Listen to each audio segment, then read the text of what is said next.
Varsha standing in the middle of the Detroit River. Over here is Canada, where the Stanley Cup was invented. Over here is America, where the Cup resides after the Red Wings went 4-0 in the NHL Finals. Here in America, the PPG Cup was invented for the world's fastest racing drivers. But drivers born over here in Canada have gone 4-0 in the last 4 races. Paul Tracy won 3 of them, and then last week on the Milwaukee Mile, Greg Moore subdued Michael Andretti, the winningest active driver in the series, to claim his first career victory. And he did it at the tender age of 22 years, 1 month, and 10 days, the youngest winner in series history. So what does it all mean? Simply this: an American hockey team has the Stanley Cup. If American racing drivers are going to keep the PPG Cup, they'd better draw their line in the sand today, here at the Raceway on Belle Isle in round 8 of the PPG Kart World Series. But it won't be easy. Danny Sullivan. Well, here in Detroit, the most important thing around this track is handling. Power is not that important. You've got to be able to handle. It's tight, it's twisty. There's very little straightaways. When I won here in 1993, the last 25 laps of the race, I didn't have a turbocharger. I was down 150 horsepower, but I still managed to hold off Al Unser Jr. and a late charging Robbie Gordon.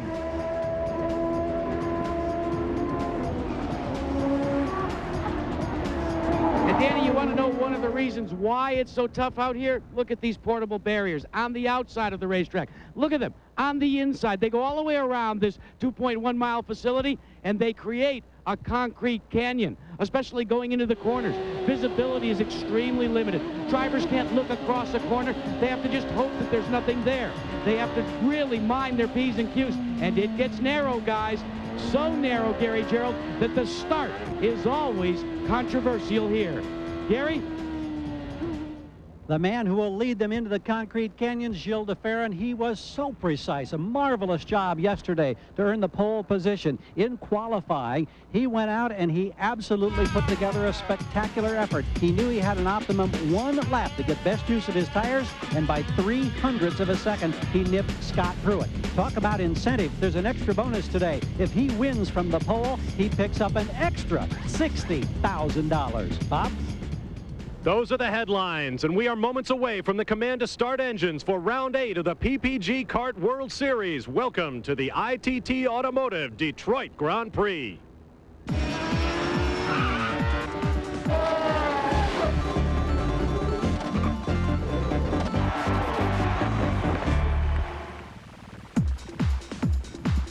It's a beautiful day in Detroit, Michigan, and why not? They own the Stanley Cup, and today the world's fastest drivers are in town for round 8 of the PPG Kart World Series, the ITT Automotive Detroit Grand Prix, and already we have had great drama.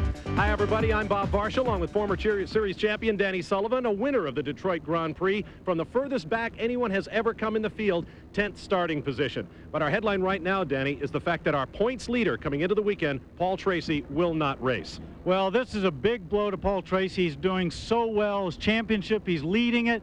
These guys really have an opportunity to close up that gap that he's made on them. Who knows what's going to happen? Is he going to be able to race in Portland? Is this going to knock him out for the rest of the season? What's going to be? Nobody knows. Tracy is suffering from muscle spasms in his neck. He tried the morning warm-up, but the team made the decision not to start him in today's race. Now for another story, let's join Jack Arute. Well, let's go further with Roger Penske about that Paul Tracy situation. How difficult was the decision, Roger? Well, I think it was the right decision. Number one, Jack, Paul had complained yesterday of some vertigo, some blacking out, and had a good night's sleep last night. Dr. Obi from Kart's team said, let's take a look at him this morning. He went back out again and had the same symptom. And what I was concerned about, not only for Paul, but the other drivers. You know, we've got a lot of races to go. Let's get him back, have someone check him completely top to bottom, and hopefully he'll be ready to go at Portland. So I think it was the best decision. And Gary, at least this team will leave here still on top of the point spread with Paul Tracy as the leader. And a challenger, of course, is Michael Andretti for Newman Haas, the only driver in this field who has won here on 2 occasions. He won here a year ago. He won here in 1990. But yesterday, what an adventure in qualifying. In the final couple of moments, trying to get up to challenge and possibly win the pole, he had this incident going to turn 13, crossed it up into the tire barrier, minimal damage to the car, but He ended up 0.3 of a second off the pace. So he starts from the number 6 position, trying to battle his way forward today. Michael Andretti, do not ever count him out. We're getting closer now to the command to start engines, so we'll swing further up pit road. We're ready for the command. Gentlemen, start your engines!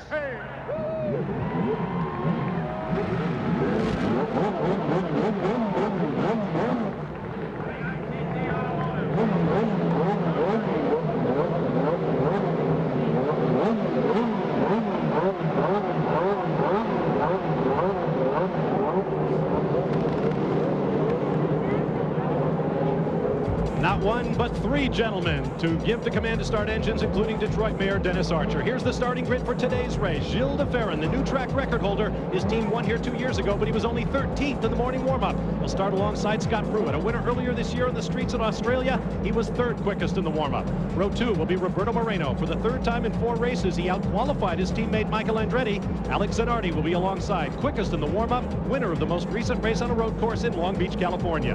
Row 3 will be Dario Franchitti, the leading rookie qualifier and 2nd in the Rookie of the Year standings. He'll be next to Michael Andretti, a 2-time winner and the defending champion here in Detroit. On row 4, Greg Moore, who scored his first career win last week in Milwaukee, and Mauricio Gugelmin, who's been running at the finish in all 3 previous races here on Belle Isle. On row 2, Brian Herta, 2nd quickest in the warm-up. He finished 9th here in 1994 in his first ever start on a road course, and Mark Blundell, who equaled his best career finish of 5th here last year. Row 6 will be Bobby Rahal, winner of the first race on Belle Isle in 1992. Paul Tracy was to have started alongside, but he is withdrawn due to injury. Row 7, Jimmy Vasser, the defending series champion, who hopes to tie the record for consecutive finishes at 25. Next to him, Raul Boisel, who has 2 runner-up finishes here in Detroit in 92 and 93. Row 8 will be Parker Johnstone. His best finish this year came on the streets of Long Beach. And Al Unser Jr., although he's run every race in Detroit, his best finish only a 4th in 91. Row 9 will be Richie Hearn, 2nd quickest of the 7 drivers making their first start here on Belle Isle. Andre Ribeiro, making his 3rd start, will be next to him. Row 10 will be Patrick Carpentier. The rookie has scored points in 3 of the last 4 races and leads the Rookie of the Year standings. Next to him, Max Pappas. Again, he's the fastest qualified Toyota-powered driver. Row 11, Christian Danner of Germany returns to the series. His last start here in Detroit was 2 years ago. Walter Salas, the Brazilian rookie, will be next to him, only his 3rd start on a road course in the kart series. Row 12 will be Juan Fangio II, who finished 18th in his only previous start in Detroit, and his teammate P.J. Jones, his best career finish, a 9th place, came here a year ago. Row 13, Adrian Fernandez, who just missed the podium with a 4th place finish here last year, and Michel Jourdain Jr., who returns after an early crash last week in Milwaukee. On row 14, Arndt Meyer, making only his 3rd start of the year in the PPG Kart World Series, and Hiro Matsushita of Japan in his 6th start here at the Raceway on Belle Isle. We'll take a quick break. The field is on track, warming tires and engines. We'll be back for the green flag here on Belle Isle. Stay with us. Of Belle Isle in the Detroit River on an absolutely beautiful day to go racing. Danny Sullivan, we've talked about the course. Let's take a closer look at it. Well, this course is very tough to pass on at the best of times. It's narrow, there's short straightaways, but what we have here is some dangerous spots on where you see the green and the red. Those spots are dangerous spots to pass, but they're popular. The green ones are some good places to take a chance on, and that's where you'll see most of the safe passing go on. If you're in the green and red areas and you make a mistake and don't get by, you're in a lot of trouble. 2.1 miles around, 14 turns. We have 77 laps of racing scheduled. Let's get down to Jack Arute. Bob, we've said it so many times, but one of the stories today, again, will be fuel. Not how much, but how you manage it. Now, all the teams, you'll hear on the onboard radio sometimes, they'll say, go to position 1, go to position 2. What they're doing is reading off of these telemetry off the computers and trying to manage their fuel. Now remember, things are a little different this year because they only have a 35-gallon tank versus the old-fashioned 40-gallon tank. So all this fuel management will come into play today, Gary Gerould, as well as another story. Yeah, you talk about management of the fuel department. Management with tires is going to be absolutely critical in this race. Last year, to get rid of some of the bumps here, they've had a grinding process to flatten and even out the racetrack. Consequently, it's a more abrasive surface now, and it's been chewing up tire wear. Well, to get optimum starting position, the soft compound, what is known as the option, was used by virtually all the drivers in the field in qualifying yesterday. But now, because they don't get as good tire life, they want to go back to the primary tire, the harder compound that'll give them more durability, more life. So we're virtually expecting at the first opportunity for all these teams on pit road, they'll change from the option to the primary, to the harder compound. They've got to manage the tires if they want to stay up front. Bob? All right, thank you, gentlemen. We also have the hottest weather we've had through 3 days. Here's a look at our race analysis. 2.1-mile temporary street course. The race length, 77 laps or 161.7 miles. Michael Andretti, the defending champion, who got underneath his teammate on a drying track a year ago, beating Christian Fittipaldi to the flag. The pit window, 25 to 28 laps into the race. Our stories will be following track position. It is simply everything at this race. Only twice in the last 9 years has the winner come from outside the top 3 starting position. We talked about tires, and fuel will also be a concern. Well, fuel's always a problem around here, especially if you have a lot of green racing, and there's a very small window, and with this tire situation, it's going to be doubly difficult. The field is lined up side by side on a very narrow racetrack. Gilles de Ferran in blue and white alongside Scott Pruitt. The green flag waves were underway. And they remain side by side down into turn 1. Oh, and we have a problem. Someone lost the nose. There's Arndt Meyer in the dark blue and white car, and it's one of the Team Ganassi target cars. Alex Zanardi's nose and front wing lie on the racetrack. A gap from Michael Andretti back to Greg Moore. There's Jimmy Vasser in the red and yellow machine. He appears to be okay. Let's take another look down in turn 1 as the field comes through. Oh, he got up on the curve there. That was Franchitti up on the... And now we have Adrian Fernandez nosing into the tire wall. And with it, a full course caution comes out. The signal from the corner workers, the car is broken. That's the problem around here with a narrow racetrack. If they go in there, he's in a dangerous spot, and they can't quickly get him out of there and safely. So they've got to go full course yellow. Here's a look from overhead now, looking for Zanardi. He is that red car. He touches Dario Franchitti. Oh, and he goes back into the inside wall and knocks it there. Dario Franchitti was up on the curb. They touched, turned him sideways, and he nosed in on the wall on the right-hand side. And you can see the nose did not just come off at the attachments. It was sheared off by the force of that crash. We'll be back with more live from Detroit in a moment. You're looking at the damage done to Alex Zanardi's car, and Alex Zanardi, it knocked you right out of the race. Suspension damage, front nose. Tell us what happened out there.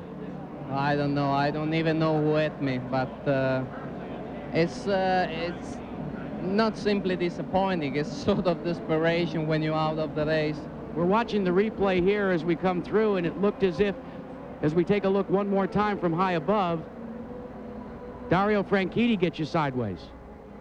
I mean, it's bad when, you know, when you're out of the race for somebody else's fault, and it's very bad because we are going for this championship, and it's understandable that people is trying to win races, but you know, first corner counts like the last. I won a race last year at the last corner, and I cannot blame somebody for trying to make a position in the first one, but really today we go out from this event with our tail in the middle of our legs, so I'm pretty desperate right now.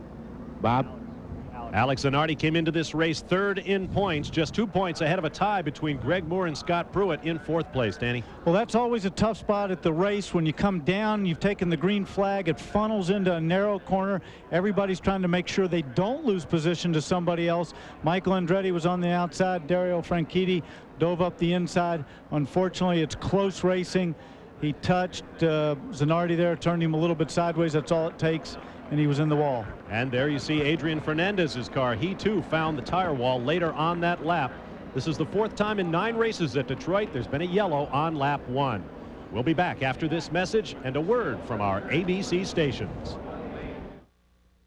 Back live at the raceway on Belle Isle.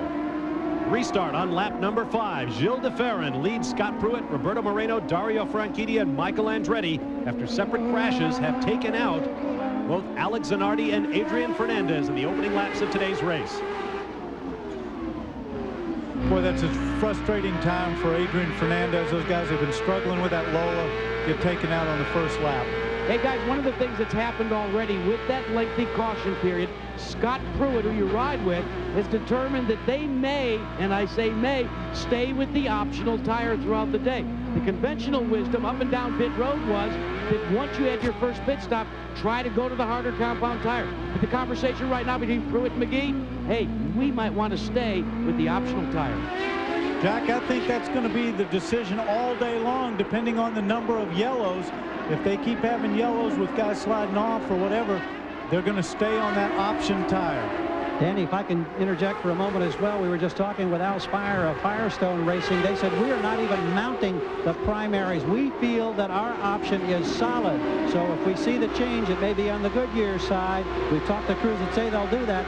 Firestone guys right now that we've just inventoried say, no, we'll stay where we are and what we qualified. You ride with Roberto Moreno in what may be his farewell performance for this season. Christian Fittipaldi, whom he replaced after Fittipaldi's big accident in Australia, appears to be ready to test the car next week and perhaps drive in the next round of the series in Portland, Oregon.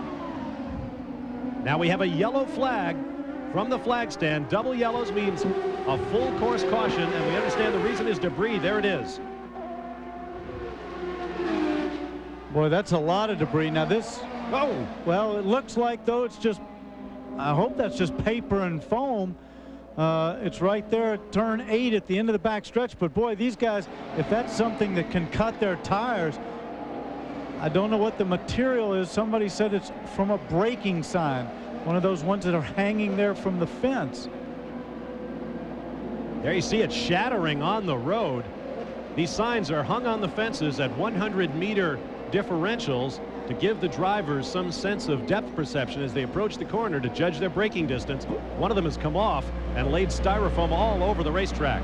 But if that's a material that can cut a tires, everybody's got a problem because everybody went through there. Danny, that type of material, though, actually is like a plastic type material. It's almost similar to what you would find as a packing material. You see it in art stores all the time. It's kind of a fiberboard. Right. It shouldn't cut a tire at all. Okay, thanks, Jack. But how about getting that debris into the radiators and raising engine temperatures? Coming up Saturday at 4:30 p.m. Eastern, 3:30 Central on ABC's Wide World of Sports, the Valvoline Professional Boxing Series featuring a light heavyweight championship bout, American Virgil Hill against Darius Miklaszewski, plus from South Africa, the Raid Galois, the Human Endurance Challenge, next Saturday at 4:30 Eastern on ABC Sports.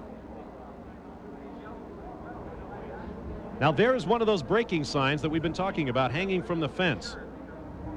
And perhaps it's not a surprise that one gets ripped off the fence. When these cars go by in the aerodynamic trim they use on this racetrack, it's like a shock wave. We're positioned right next to the racetrack, and the building shakes every time they go by. Well, I agree with you, too, that if that gets up inside the radiator, it could cause a problem. But look at the size of the pieces. They're so small. I don't think you could get enough of it in there to cause a serious problem. Kart safety crew, one of the many tasks they perform throughout the weekend, including rescue, first aid, and what have you. Right now, they'll have custodial chores, although you can see that the track has been substantially cleared by the field coming through, even at slow speed. Bob, one of the other things this does is it gives a lot of time for the yellow. Fuel and tires really helps them in this situation. You ride with Scott Pruitt, already a winner this year, and he's a man of varied interests and accomplishments, both on and off the track.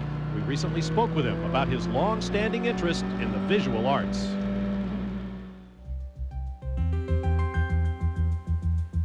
Scott Pruitt's racing career spans more than 2 decades. During the long hours on the road, he found the inspiration to make home an even more inviting destination. I draw, I create things. A lot of the art in my home I've done. I've even done a whole house. That was one of my dreams, was to to build a house from, I mean, basically from a lot. So I created a house and picked everything, all the slates and granites and you know, what the interior structure was going to look like and how everything was going to be and how it was all going to come together. And then actually took it one step further, which actually has become a new love of mine, which is landscaping. I've really gotten into, and it sounds funny, but I spend so much time on planes. It's given me the opportunity to read a lot about landscaping and plants and, you know, annuals and shrubs and trees and et cetera, et cetera. And I actually worked, I have 2.3 acres at the house that I just built, and actually did everything. I mean, picked all the plants, the ones that go in the sun, the ones that go in the shade, the ones that bloom in the winter and the summer, and picked everything, and I really created a whole landscape. And actually have started a small landscape business on the side. These are exciting times for Scott Pruitt and his wife Judy. We understand they are expecting. Congratulations to them both. See the field lined up behind the safety car. We expect a green flag this time around. And if you're scoring at home at the tire competition, it is Goodyear, Firestone, Goodyear, Firestone, Goodyear, Firestone in the top 6. DeFerrin, Pruitt, Moreno, Franchitti, Michael Andretti, and Greg Moore. Now Jack Arute has more on Dario Franchitti, who collided, you'll recall, with Alex Zanardi at the first corner. Jack? We checked very quickly with Carl Hogan. He's been in radio communication, says Franchitti says the car is fully intact. They're not at all concerned. They're going for it. And they'll have that opportunity shortly. Gilles DeFerrin leads the field up Sunset Drive. 2 corners, and they'll be headed for the start-finish line. Let's listen to how Scott Pruitt handles the throttle chores of the run up to the green.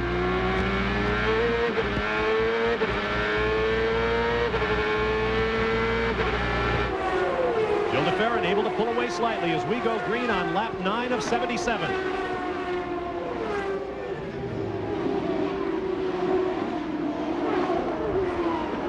Over that slight rise in turn 2, the cars hop sideways. Turn 3, where Jimmy Vasser hit the wall with the left rear on Friday. Dario Franchitti looking very racy this weekend. He trails Patrick Carpentier 26-5 in the Rookie of the Year chase. Right now, Franchitti runs in 4th and Carpentier 16th.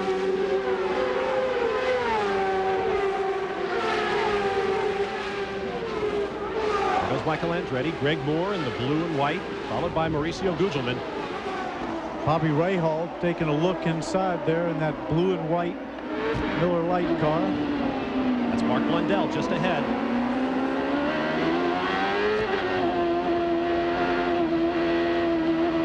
Turn 11. Turn 12. Short straight coming up. Takes about 3.5 seconds. And this is one of the longest straightaways on the track. Right there is where Michael Andretti went off in that qualifying attempt yesterday. 2 corners from the flag. Well, what a qualifying session in the run-up to this race. It's a street circuit, so naturally the rubber builds up over the course of the weekend. And it's usually the last man to get a clear lap who sits on pole. Michael Andretti took a run at it, but he had to get around Bobby Rahal at a critical part of the racetrack, and he hit the tires. See Rahal's record here in Detroit. He won this race in 1992, still working on a string of non-finishes, and has run well over 70 at this, not non-finishes, but non-wins, that has run to more than 70 races.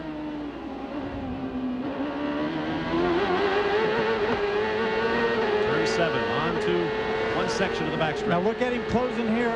He's taking a look up the inside, but he can't quite do it. That's so fast there. That's 177 miles an hour. Into a very quick left on the brakes and a tight right-hander. Now they're in this very tough section here. Believe it or not, right in there, doesn't look that fast. They're doing 120 miles an hour right there. Tight right-hander out onto a short straightaway. And this just shows you how few spots there are to pass. You're that close, you even feel that little bit quicker, but you've got very few opportunities to actually get up underneath that car and take a pass on him. Great view from our Honda Helicam. Rahal close up slightly under braking. It's a very quick section. Again, almost 180 miles an hour over that little rise you're talking about. Down in here to turn 3. That's a quick right-hander. Now, next year, that right-hander will not be there. They will go straight down that road, which happens to be called Central Avenue, then make two 90-degree corners and rejoin the track at turn 5. Right over there. Whoops. Oh.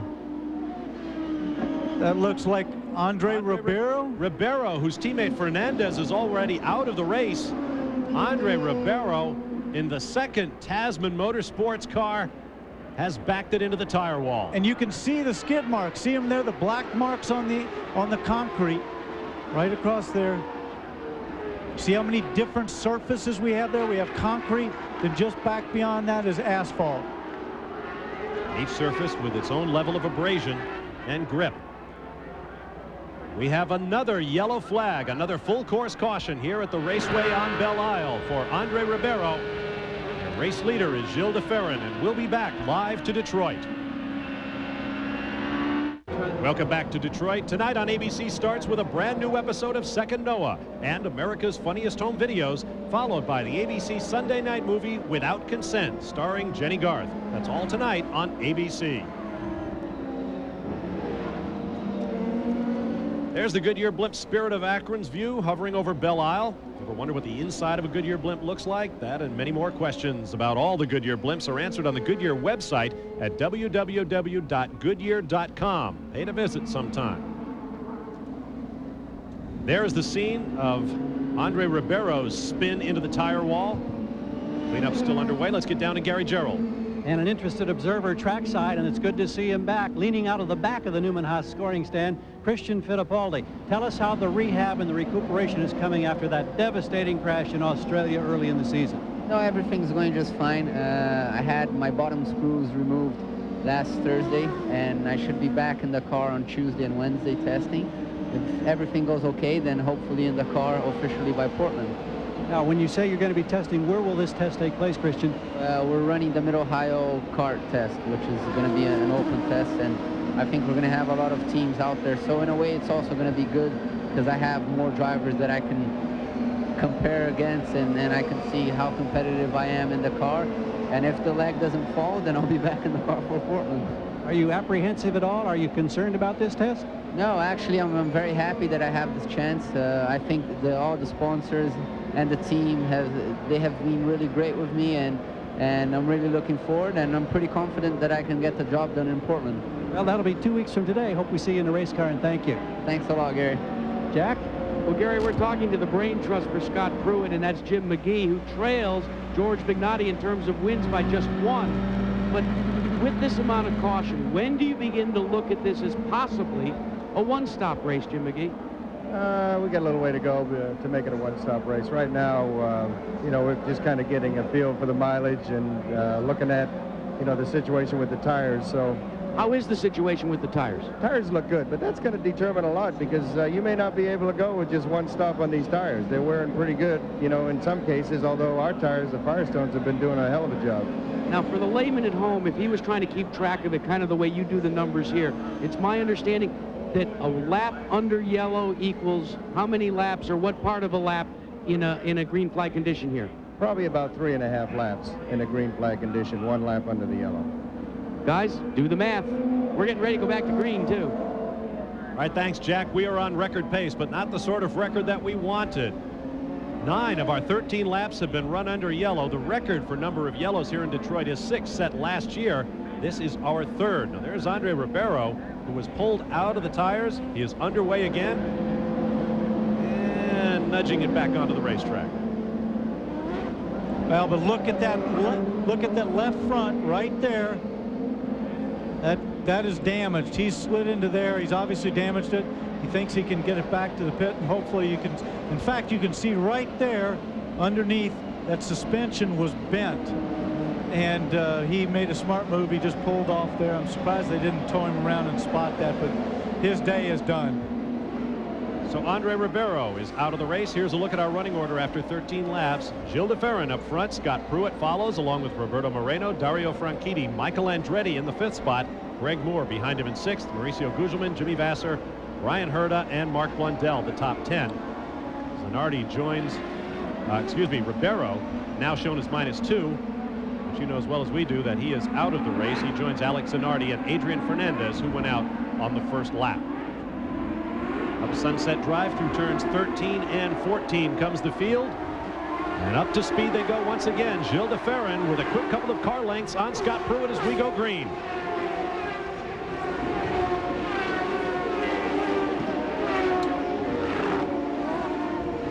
Over the bump, hopping sideways through turns 2 and 3. Amazing to stand behind these cars in that corner complex and watch them change direction going away from you. And of course, they're doing that all at 130 miles an hour through there as well. This is a very physical track. And you see right there, Michael Andretti's on board. See how close he has to come to that right side, to that right front wheel. It only takes a fraction of a mistake, and you've hit something. You can tell by the way that steering wheel jerks around. Even though this track was ground down, 20% of it ground down to smooth the track, take some of the bumps out of it. It is still hard work on the arms and shoulders. Over 24 individual up or down shifts for the drivers. Lots of heavy braking. And now Scott Pruett right up behind leader Gilles de Ferran. There's Michael Andretti back in 5th. The top 5 runners have opened up a bit of a gap over 6th place Greg Moore.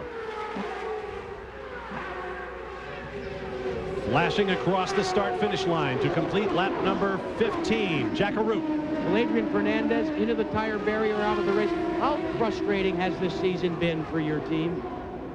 Very, very frustrating, and it's sometimes it's hard to find motivation. But you know, I've been in this situation before in my career, and it hasn't been easy to get where I am. So this is just you know, another building year. We have to keep fighting with the Tasman team. It's just a great team. I have a great guys, and unfortunately, we have this big problem with a lot of chassis. And when you qualify so far in the back, you have to try everything, especially here in Detroit, to make as many moves as you can at the beginning of the race. And that's what happened. It was just not enough room in some of the corner there, and got tapped a little bit from behind. I got into the wall. Look forward to seeing you in Portland. Thank you.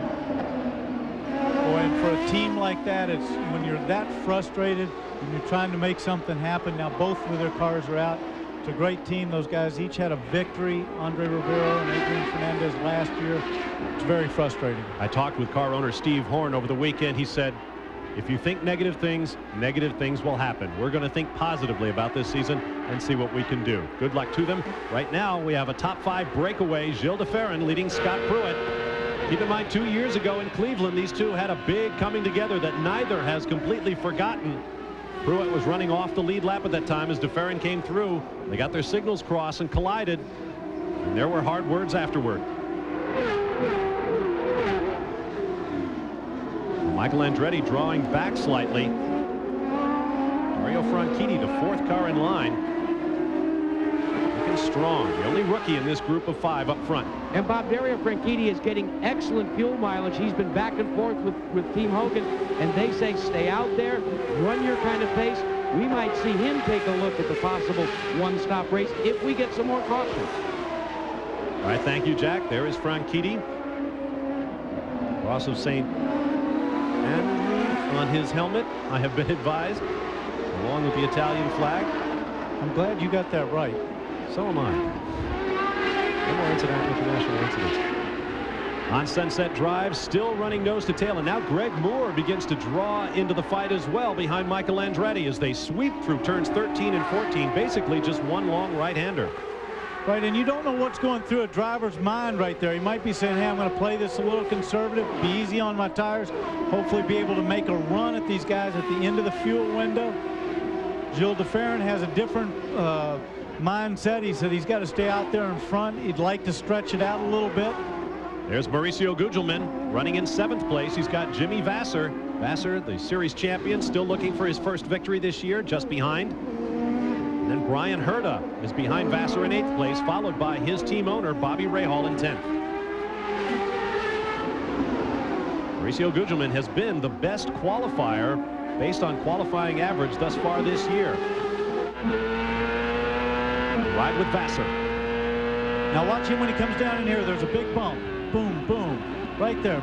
Over those bumps. That's really tough because you're trying to brake in there, and you're doing 180 miles an hour when you get there. Even this right here, this left-hander, believe it or not, he's doing about 120 miles an hour through there.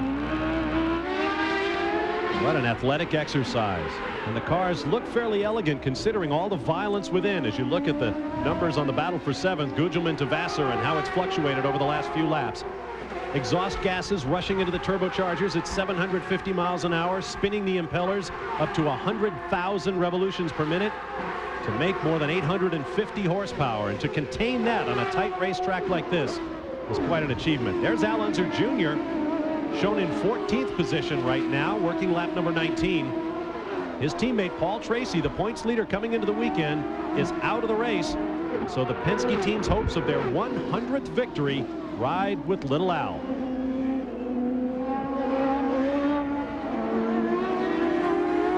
Been a tough season for Al Unser Jr. thus far. A proud family heritage, a great history in the sport. He has had, I believe, 4 DNFs this year, including one a week ago in Milwaukee when the gearbox gave out. Richie Hearn runs behind him in the 15th spot. And then Patrick Carpentier, our leader in the rookie standings, driving for Tony Bettenhausen. He is 16th right now. Here's Parker Johnstone with Raul Boesel just behind him, and then Unser Jr., 12th, 13th, and 14th.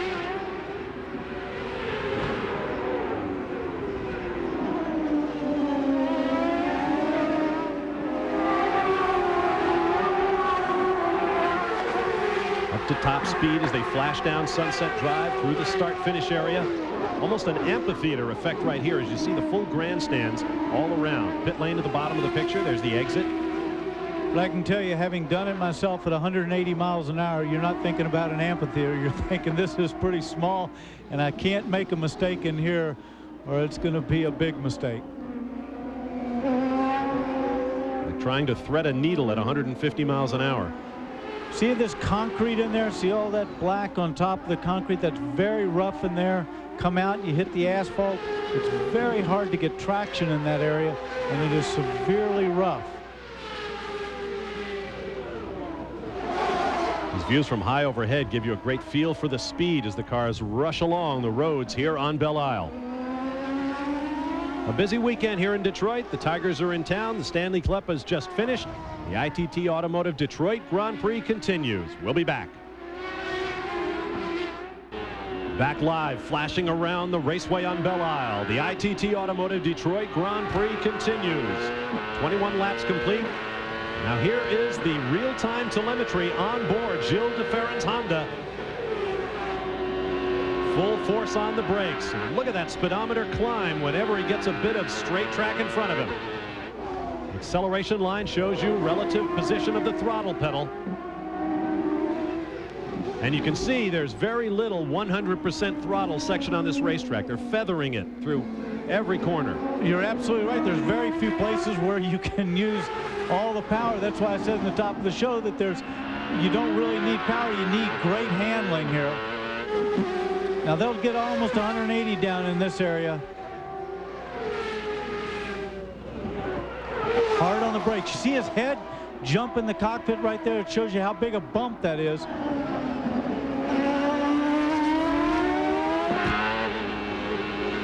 Gilles de Ferran leads from his second pole of the season, his 4th career pole. This is an incredibly physical track, especially with somebody like Scott Pruitt sitting right behind you, because there's no chance for relaxation anywhere. You're always shifting, braking, or turning the wheel. See how hard he's decelerating in there?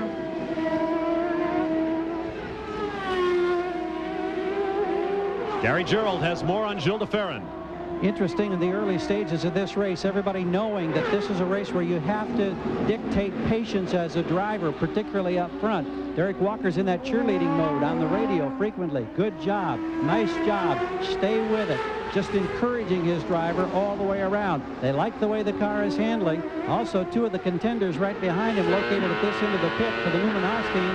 Moreno, he loves the way his car is working. Michael Andretti says it's a little bit loose on entry into some of the corners. They may make a wing change for Andretti on the first pit stop. Green flag pit stop for Brian Herta. Got a nice hole in traffic as he exited the pits. That's Michel Jourdain Jr. just behind him.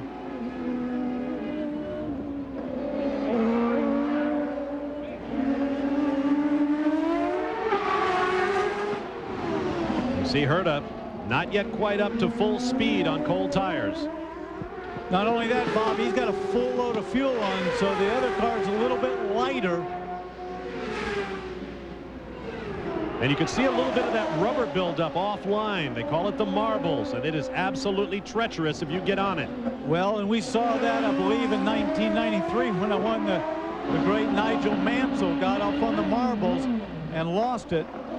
Bobby Rahal is in, Herta's teammate. So this is obviously a part of a team strategy that both drivers are following. Jack Arute. And this is a standard pit stop for Team Rahal, the same that happened to his teammate Brian Herta the lap before.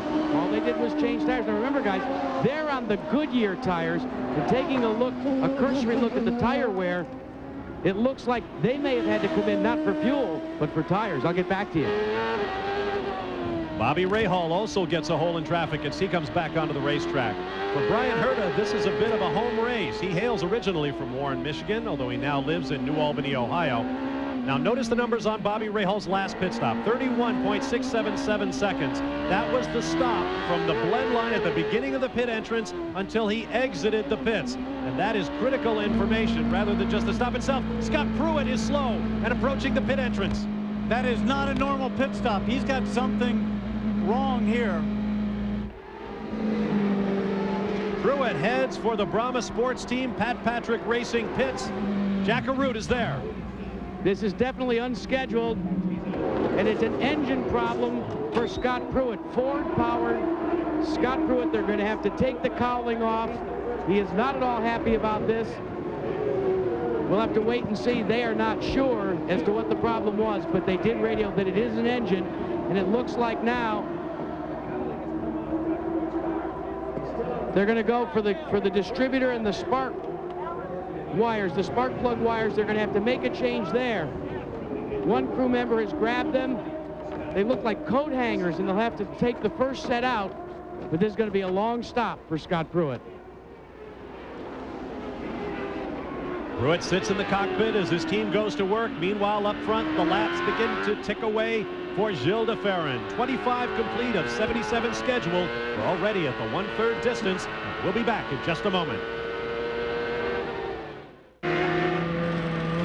In the pits back at Belle Isle, the first stop under green for the race leader, Gilles de Ferran.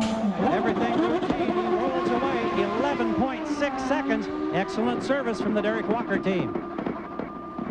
Now, Bob, that came at a really critical time because he had just become up on the back markers, and they were going to hold him up because they were racing for position. So that was a key stop for him. A well-timed pit stop for Derek Walker and his man Gilles de Ferran. You ride with Roberto Moreno, who is now on point, chased by Dario Franchitti, Michael Andretti, and Greg Moore. He's now coming up on that same traffic that Gilles de Ferran came upon. There's Franchitti in the silver and deep blue car just behind the red machine of Moreno. First and second. Hiro Matsushita and Arndt Meyer just ahead. Matsushita will be first to be caught by the leaders. What happens here? Moreno's diving down to go into the pits. What happens here, too, is if they start passing that slower traffic and they get offline, it can be tricky with all the marbles out there. Gary Gerould. Boy, you can see a lot of buildup on those tires, particularly on the right front. New one's already in place. We'll see if they make a wing adjustment. They were talking about it. No indication of it. He's down and rolling, 10.7. And Al Unser Jr. enters the pit lane just behind Roberto Moreno. Meanwhile, Dario Franchitti, the rookie, moves into the lead of a race for the second time in his short career. And his rear tires really look like they're grained in the middle. The back tires were really grained there. That means he's using those tires hard and getting heavy wear. 12.8 seconds stop, at least the stationary portion of the stop for Al Unser Jr. But he was pitted out of the pit lane, and he's able to get back out quickly. Michael Andretti runs in second place, lapping slower traffic.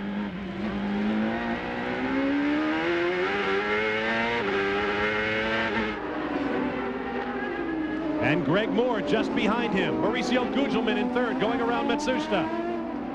And Jimmy Vasser wasting no time in fourth, chasing Gugelmin. Andretti is in from second place. on lap number 31.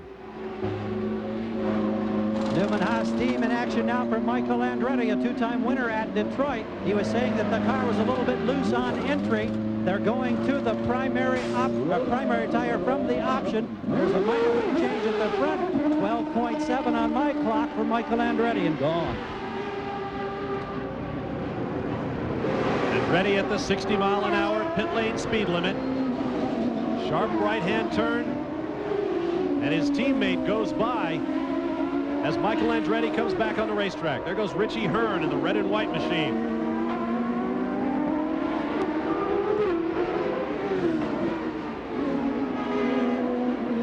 Michael Andretti back up to speed. We'll be back to the Detroit Grand Prix after this message and a word from our ABC stations.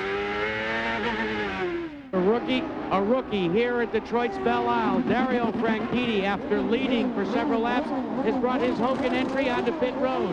Now remember, he's staying with the optional Firestone.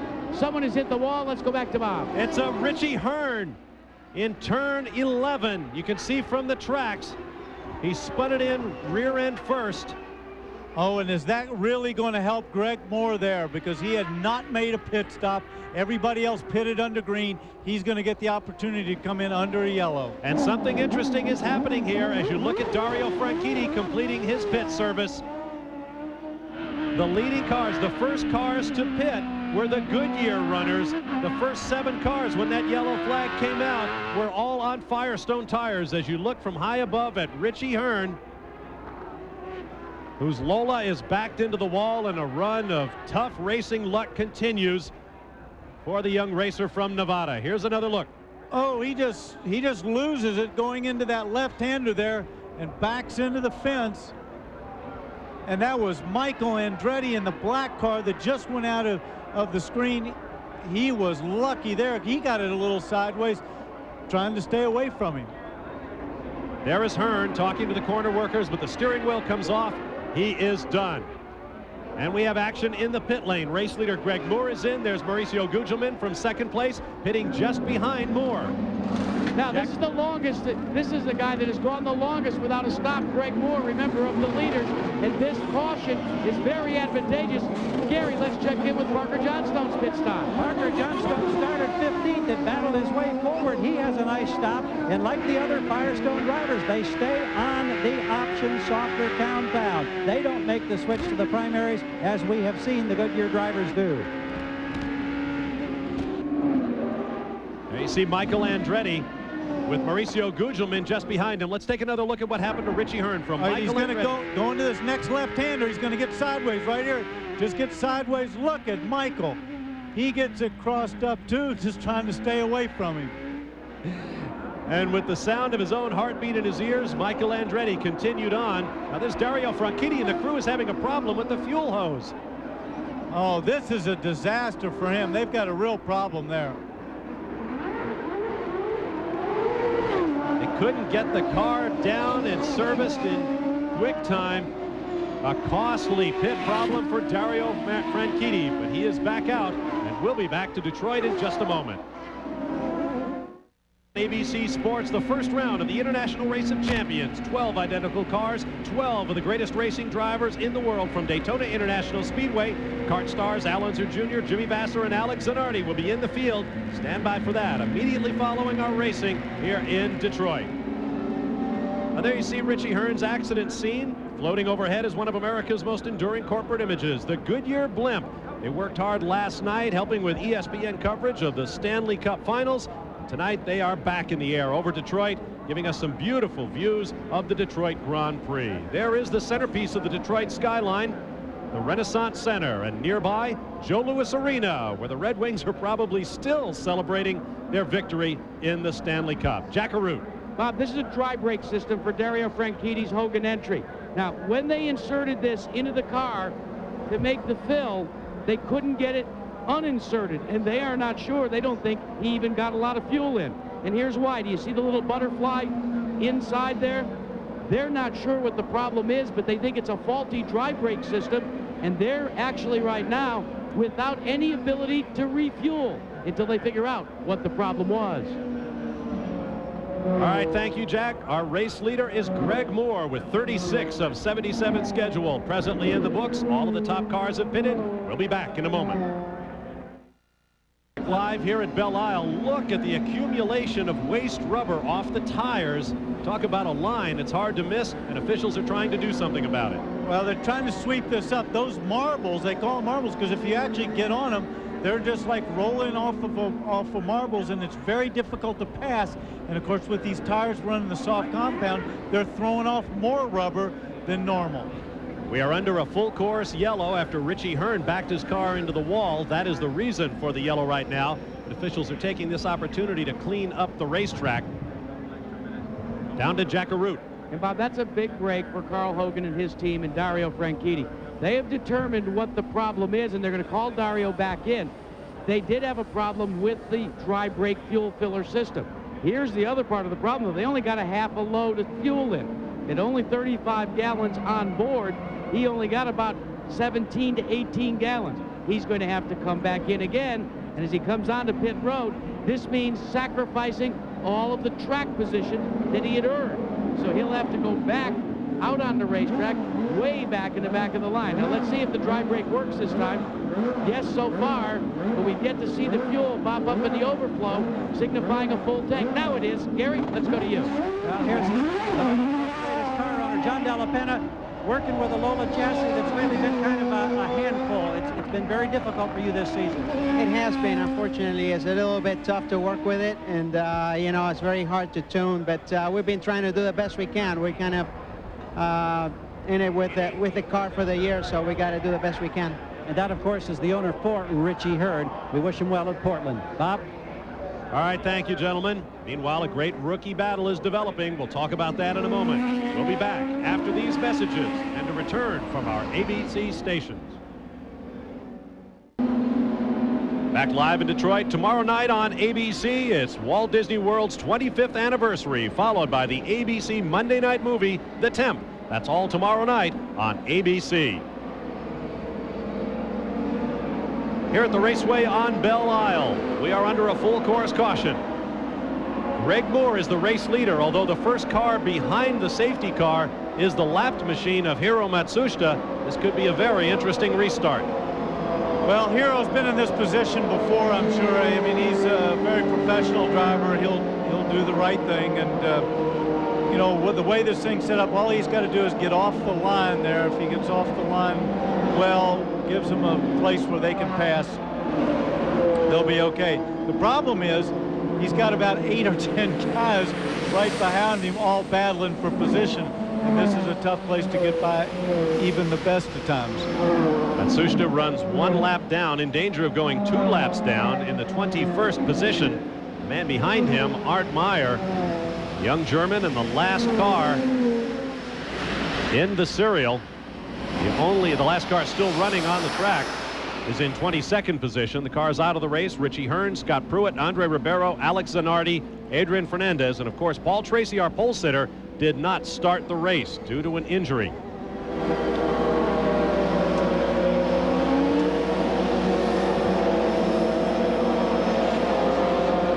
Now, we had an interesting moment yesterday in practice as Mauricio Gugelmin, in trying to get the absolute most out of his car, there you see Gugelmin, crashed the left front corner, broke loose, the tire flew over the wall and into the lagoon, Lake Tacoma. But we had a City of Detroit scuba diver standing by who swam out and was able to stand up when he retrieved the tire. Actually, that action took place on Friday. Either way, it was a very entertaining moment. We anticipate a green flag this time around. There's Mauricio Gugelmin, who has a new mark on his resume after launching a tire into Lake Tacoma. Hiro Matsushita is on the point with race leader Greg Moore just behind him as we come down to the green flag. We're past the halfway mark in this race. And Dario Franchitti, with that late stop due to the problem with his refueling mechanism, should be able to go the rest of the way on the load of fuel in the car.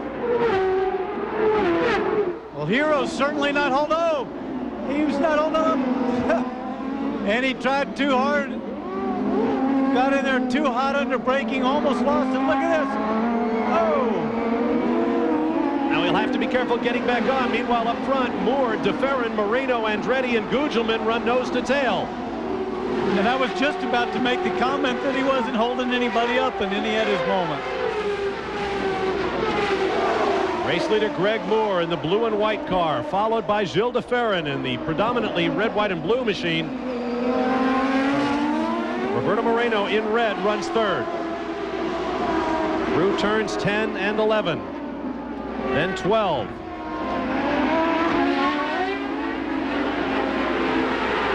Up to full speed now. A great view from our Honda Helicam. Turn 13. Through 14 on the tree-shaded Sunset Drive. A week ago, Greg Moore and the Forsyth Racing Team won on superbly controlled pit strategy. He got a tremendous break when the yellow came out just when he needed to pit here in Detroit. Look at Roberto Moreno slide that car through turn 3. He was completely sideways there.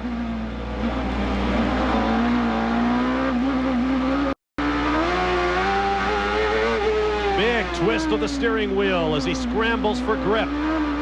See that? He just jumps it out sideways under the throttle, cranks in that opposite lock. He's throwing this thing all over the place.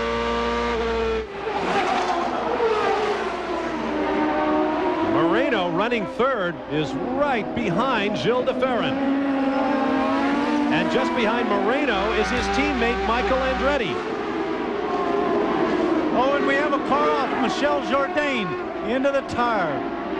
This is in turn 7, where they come onto the backstretch and get on the throttle hard. He has nosed it pretty much straight in from the look of it. Kart safety team worker there to have a look, see if the front wheels are badly damaged, the suspension parts and the front wing.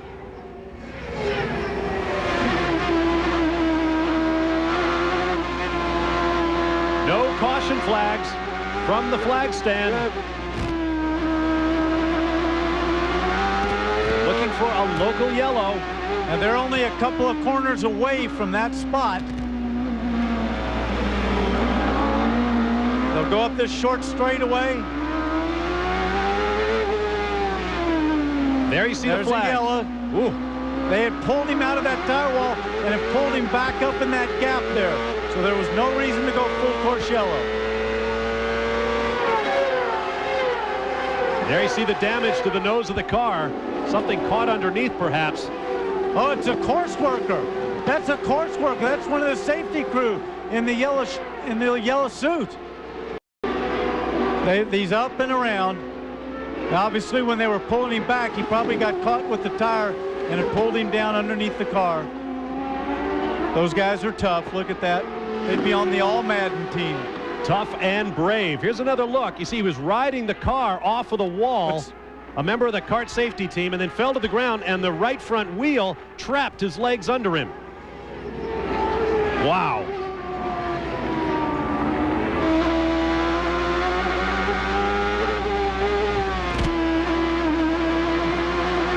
Oh, once again, Moreno. Bobby Rahal now running in 9th place.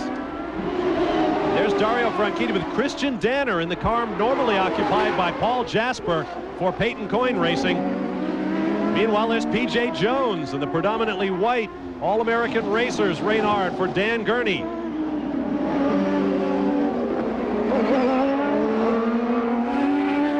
Franchitti runs in 16th. P.J. Jones is 17th. And damage to the nose of Franchitti's car as he turns onto one of the fastest parts of the track. See if we can see what happened. You see Franchitti. That's very quick right there. He's doing about 170 miles an hour. Locks up a tire going into that first corner. Wonder if he had contact with Christian Danner.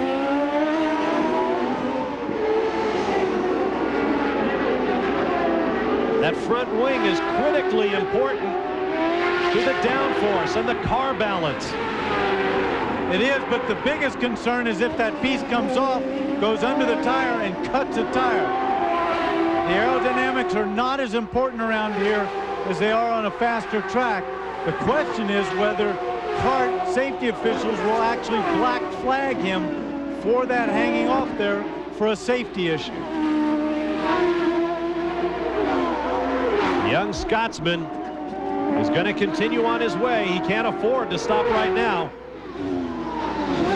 Boy, that car must be a handful with that damage to the front wing.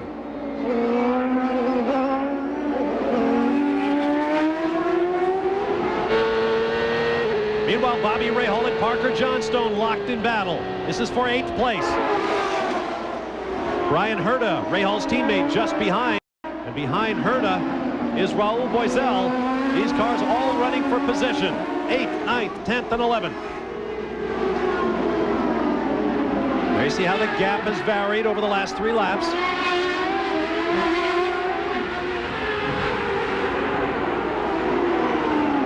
Tremendous battle in mid-pack. Let's go down to the pit lane and Jack Arute. Well, Scott Pruitt has changed into his civvies because since he came out of the car, a lot happened out on pit road. Engine problems. Did you isolate what exactly it was? Well, it was something terminal, something inside. We don't know exactly what, but unfortunately enough to take us out of the race. And it's real disappointing. I mean, it's really heartfelt because the car was running good. We felt the Firestones were going to be real good today, and Brahma, you know, we've had our ups and downs the last few weeks. We felt this was, you know, a good chance for us to make that breakthrough and get the ball rolling again, and unfortunately. What about the track conditions, Scott? How are they? They were pretty good. They changed a little bit. They're getting more and more rubber put down, and with that, the car was picking up some more understeer. I was just kind of pacing myself off Gilles, and I think he was just kind of watching what I was doing, just letting the laps go by. But overall, the track's in great shape. Bob? All right, thank you, Jack. Nose-to-tail infighting on the backside of the racetrack. Parker Johnstone and Bobby Rahal.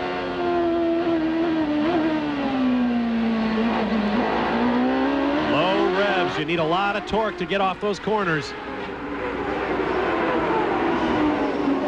There's Brian Herta from nearby Warren, Michigan. He is just thrilled over the success of the Red Wings. And there's Juan Fangio II driving for Dan Gurney with Toyota Power. They have struggled, and look at his progress. From 22nd, he is up to 12th. And keep in mind that a week ago on the Milwaukee Mile, Fangio was 8th quickest in the morning warm-up before mechanical problems felled him in the race. So that program is coming on.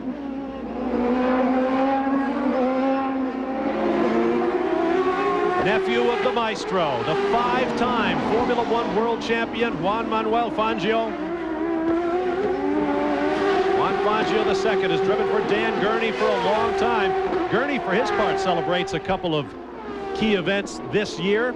30 years since he won the Belgian Grand Prix, first American to win a Formula One race in a car of his own construction.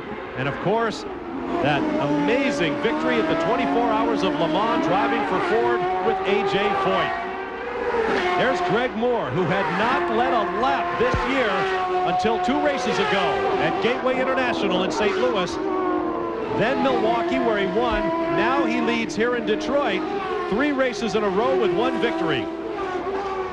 And there is Gilles de Ferran, the pole meister on temporary circuits. He has 4. All of them have come on temporary circuits. 2 at Long Beach, 1 here in Detroit, 1 at the Burke Lakefront Airport course in Cleveland. And then Moreno.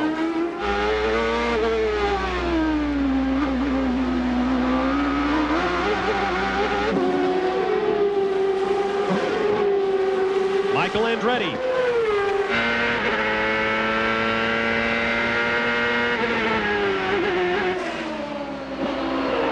Mauricio Gugelmin. And behind Gugelmin, his teammate Mark Blundell. They run 5th and 6th. Hiro Matsushita, after that lurid moment while leading the pack on the racetrack, is now wobbling home. We'll be back with more from Detroit in just a moment. Stay with us.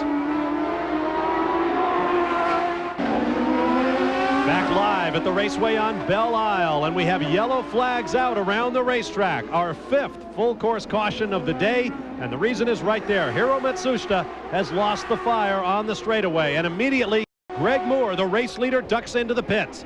Jack Arute awaits him. Awaiting Greg Moore's appearance on the end of pit road. Now Moore is pitting way down at the end, will hit the marks.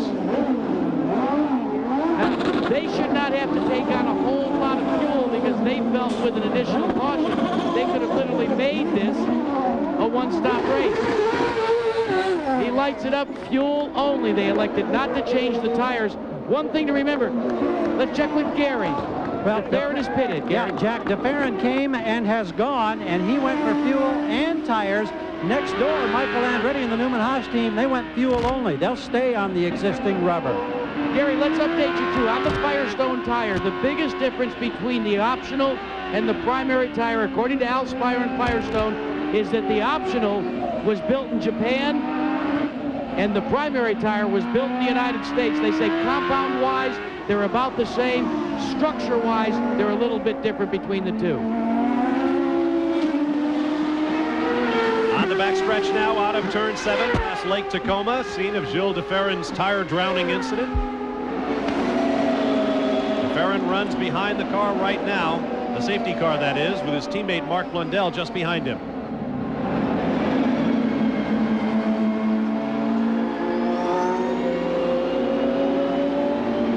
There you see Gugelmin looking for his first win in the series.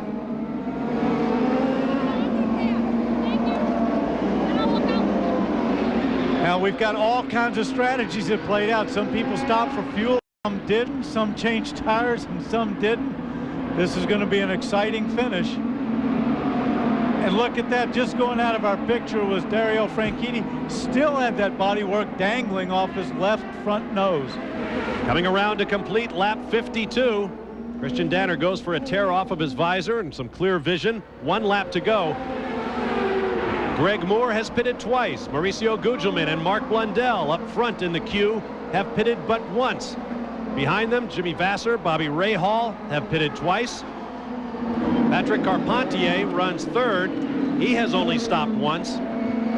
Moore, Andretti, Franchitti, Moreno, DeFerrin, all of the cars behind them with at least 2 stops. Gugelmin, Blundell, and Carpentier up front did not stop, which helps explain their position and their strategy. I think they're hoping for another yellow. You can be sure they're hoping for another yellow. Time to roll the dice with 52 laps complete of 77 scheduled. From high overhead, the Goodyear blimp Spirit of Akron hovers over Belle Isle. You can find out what it's like on the inside of a Goodyear blimp. That and many more questions about all of the Goodyear blimps in the fleet are answered on the Goodyear website, www.goodyear.com. Check it out. Gugelmin from the bottom of your screen, Blundell, Carpentier, Moore, and Andretti, and you ride with Michael Andretti.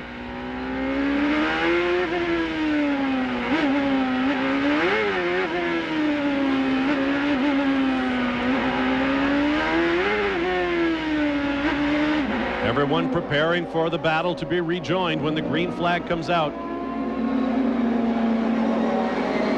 We expect no more pit stops from the top cars with the exception of Gugelmin, Blundell, and Carpentier. The question is, will they be green or yellow flag stops?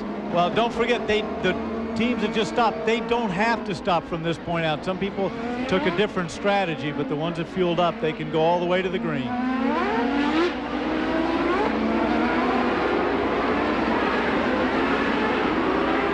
Sorry.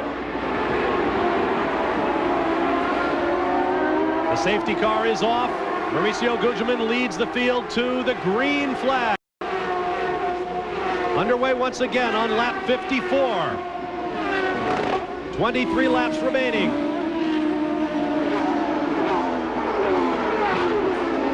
Could this be the day for Mauricio Gugelmin to break through for the Pac West team, or his teammate right there, Mark Blundell? The Englishman with Formula One experience, whose introduction to the sport has been so rough. The big crash at Rio a year ago. Several crashes this year as well. And there is Patrick Carpentier, the rookie sensation, leader in the Friends of Jim Truman rookie standings by 26 points to 5 for Dario Franchitti. There is Greg Moore, the youngest winner in series history, coming off a huge victory over Michael Andretti, with whom you ride 1 week ago on the Milwaukee Mile.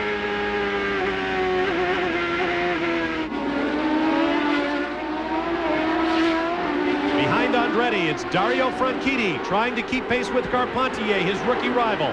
Roberto Moreno is 7th, Gilles de Ferran 8th, Jimmy Vasser 9th, Al Unser Jr. is 10th.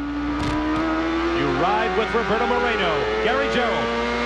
Just on that last stop for Moreno, he did get fresh tires and a full load of fuel. His teammate Michael Andretti, hoping that they could be a little bit quicker, got a couple of positions ahead because he did not change tires. So different strategy in the Newman-Haas camp. And again, Gilles de Ferran at this end of the pit, same situation. He went for tires and fuel as well.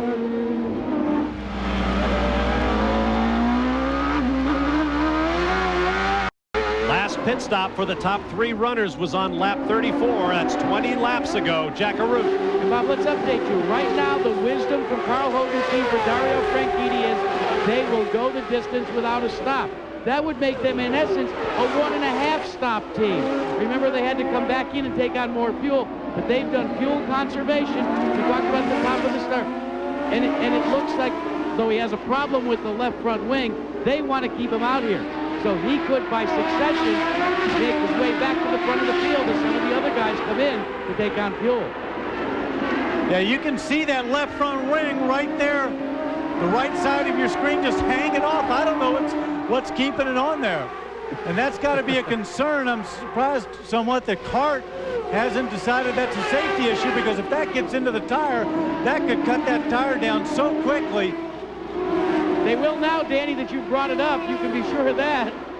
Well, I don't want them to do that. They're obviously monitoring it.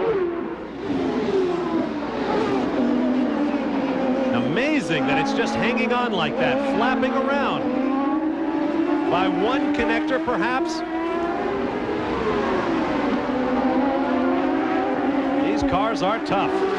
If he knew, maybe he could just drive it up there close to one of the curves and knock it off. Ooh, flapping wildly there.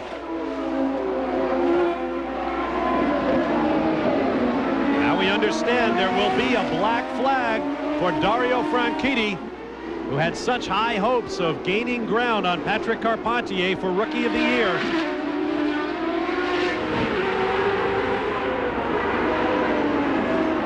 There he is in the line.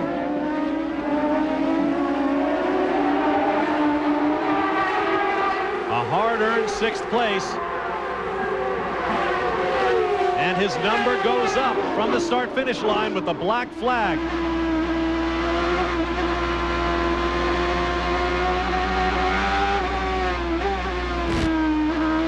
I wonder if Roberto Moreno is aware of Franchitti's situation as he closes up on his gearbox in the corners. Well, he would have seen the black flag, and he'll know his number, so he'll know he have to stop.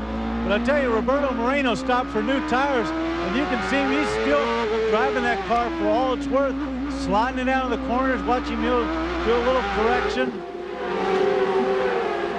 Perhaps it takes him back to his days driving racing karts in Brazil when he was a teammate to another name of note, Nelson Piquet, the 3-time Formula One world champion.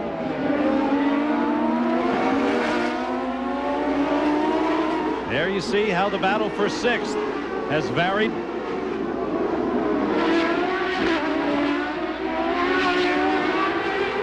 The race leader is Mauricio Gugelmin. 2nd race that Big Mo has led this year. He also led at the Rio 400 in Rio de Janeiro. Green flag average speed just under 99 miles an hour. Here comes Franchitti. Jack Arute. Now what the team has done is they've got a nose ready and positioned. They'll exchange noses. Watch the crew member on the driver's left side. He has a pneumatic jack. He's beginning to take those screws out. Both front crew members are actually doing it. They will then take the nose and insert it. In the meantime, they've gone ahead and changed tires. one crew member is going to be changing the tire. No sense just pulling the wing flap off because it would have created still a handling problem. So take the extra time and replace the nose. They're having a little bit of a problem doing it, though.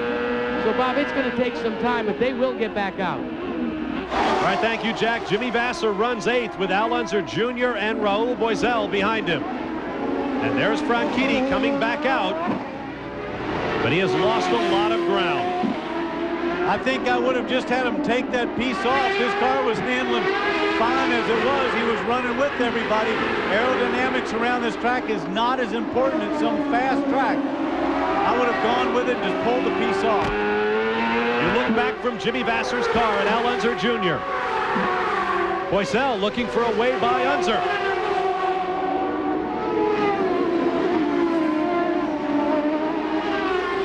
Some very rough-looking rear tires came off the back of Unser's car on his pit stop. It must not be handling the way he would like.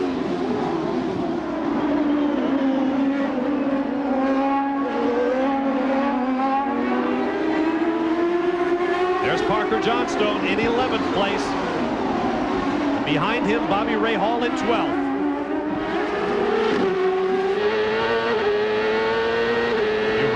Bobby Rahal will take a timeout and return live to the ITT Automotive Detroit Grand Prix. Stay right there.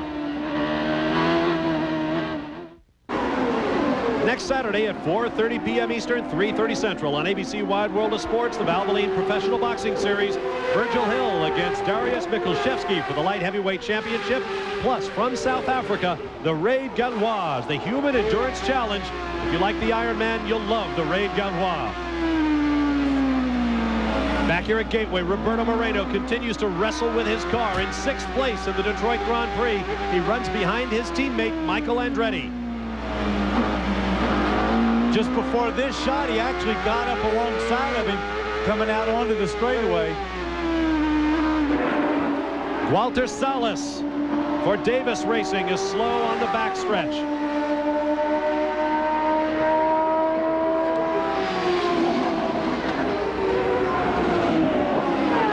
Salas's problem might be, as you watch the front runners. Interesting to note, we have 2 German drivers in the series for the first time ever. Christian Danner and Arndt Meyer.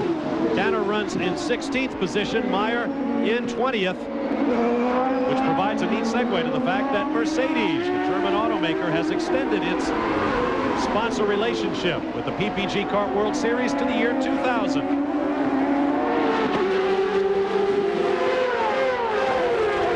Gugelmin leads his teammate Mark Blundell. Jack Arute has more on Dario Franchitti's troubles. Well, Danny, I found out the answer about why they didn't just pull the wing off, as you had suggested. Their wisdom was, remember, they were really rolling the dice on fuel. Felt, hey, we can take a full load of fuel, change tires, and still be able to make that change of the front wing. Unfortunately, they lost 3 of the pins, the retaining pins. They rolled out when they replaced the wing, so it took a lot longer. Gary? As for Patrick Carpentier and the Tony Bettenhausen team, they took the gamble. They kept their driver out. They're running in a top 3 position, but they just told us we definitely are going to have some help, meaning we need yellow. At least 3 or 4 laps of yellow, and they think they could flirt with going all the way. But again, now, time running out as we get to the final 15 laps. A big twitch from the rear end of Greg Moore's car as he tries to deal with Patrick Carpentier. Well, he wants to get around him, but Patrick Carpentier is driving that car for all it's worth. He's using up quite a bit of road as well. Both those guys, their tires are probably going a little bit off. They didn't stop and change tires, as did Michael Andretti. One of our stories at the top of the show. Track position is everything. And look at the tire rubber just bouncing on the racing line. Tires have been the story. Fuel is a story yet to play out as we work lap number 63 of 77.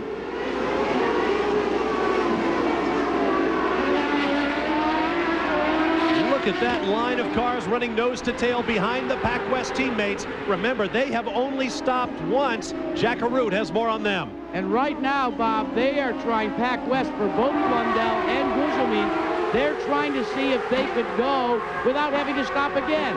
They, as Gary reported for Carpentier, feel they need at least 1 or 2 more laps of yellow. But with 15 laps to go, they're running out of yellow opportunities.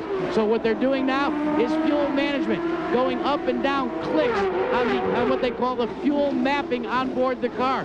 But they are going to run it right down to the end.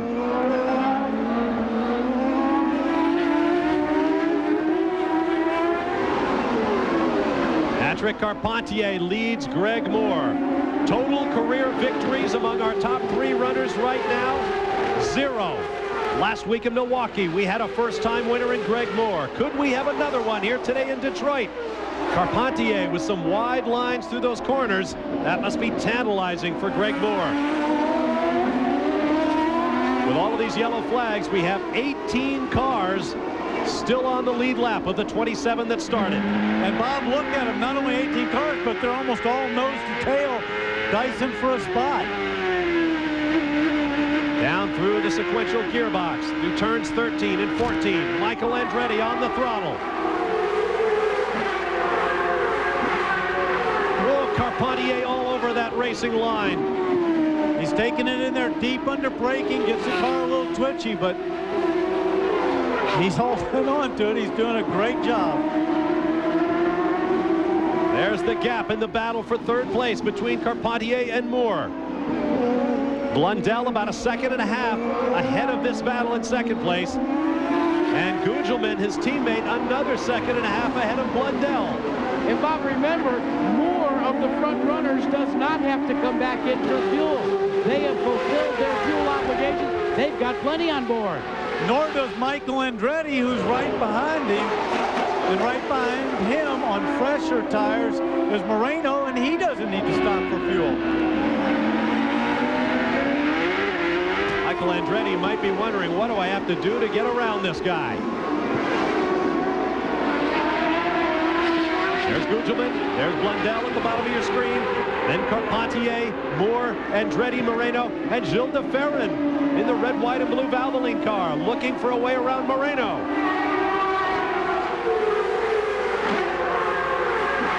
Coming around to complete lap 65. Look at that. That's all for place. Every one of those cars is Dyson for a spot.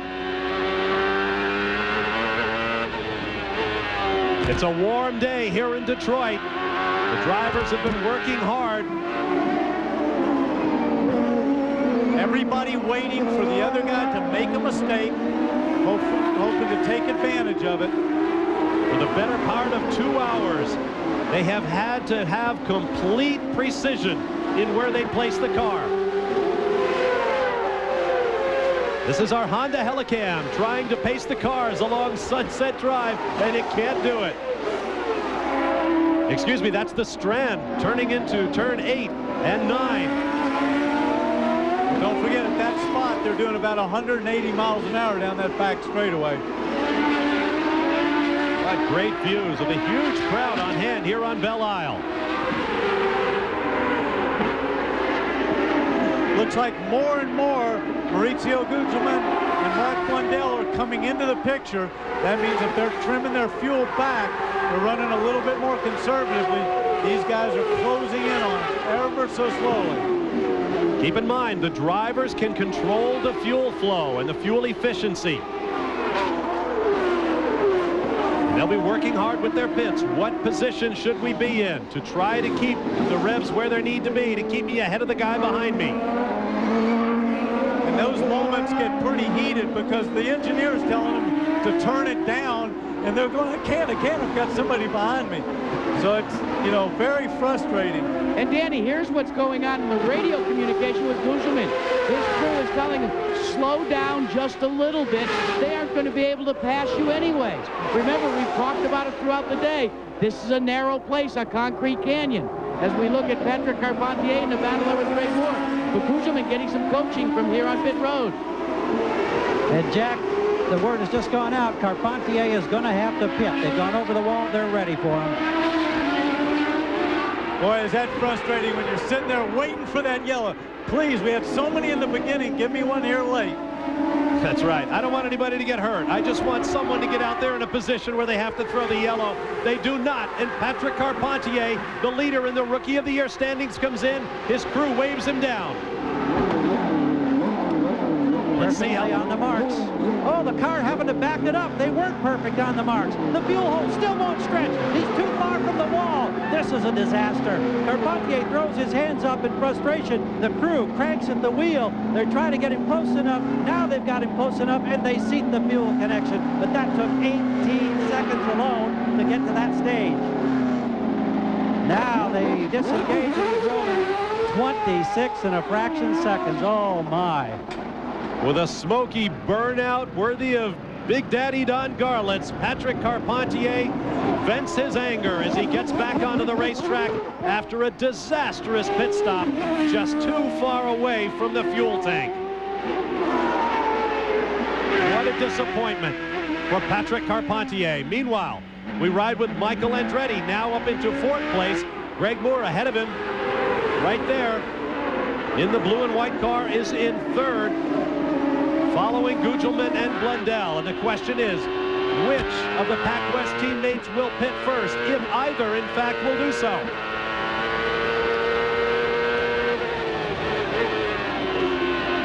And this group that's got the fuel that's running their mixture up, they're really closing down on those leading 2 Pac West cars. 9 laps to go. Slower traffic up ahead for the race leaders. Gilles de Ferran is in 6th place. There's Mauricio Gugelmin. There's Mark Blundell in blue and orange, and then Greg Moore. Greg Moore doesn't look like he even wants to wait for that. He's going to go ahead and take a chance and pass him. He's got to be careful going offline. You see all those marbles out there. It's very, very slippery. And Michael Andretti just behind Moore. With all these guys bunched up like this, one little slip, sliding out a little wide, and you can lose 5 or 6 spots.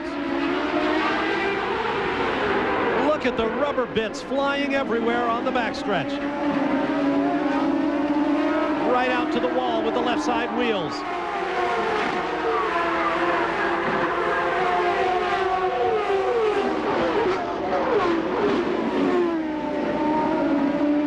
Eight laps to go. Greg Moore's going to take a look. It looked like Mark Blundell had smoke coming off of his rear tire, locking up a rear.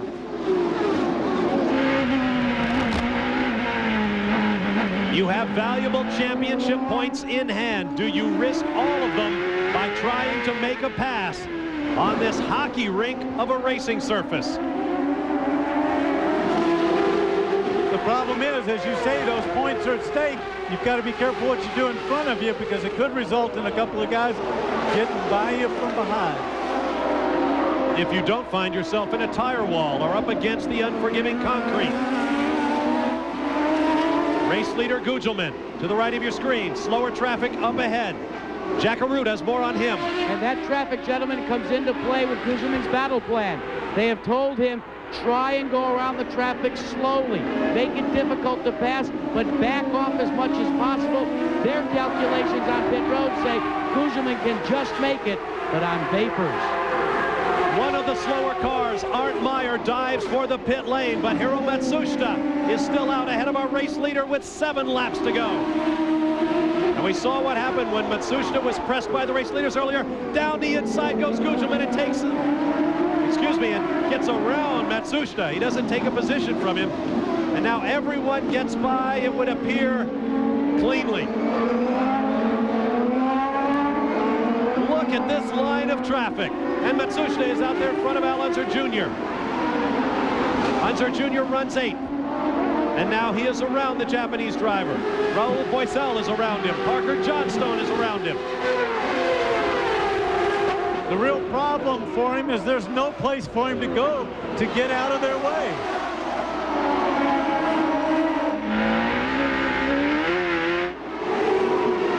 Here Michael Andretti's rear tires scrambling for grip.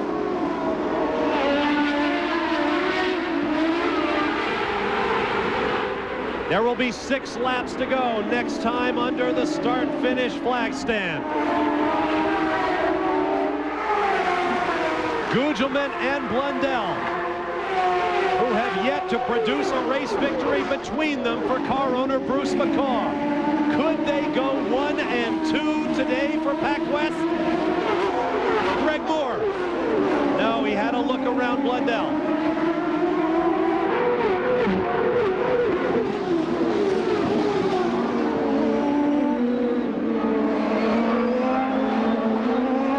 Paul Tracy, the points leader, is not in the race. Michael Andretti, second in points, runs in 4th place. Alex Zanardi, 3rd in points, coming into this 8th round of the season, is not in the race. Greg Moore, tied for 4th place with Scott Pruitt, is running 3rd. Scott Pruitt is out.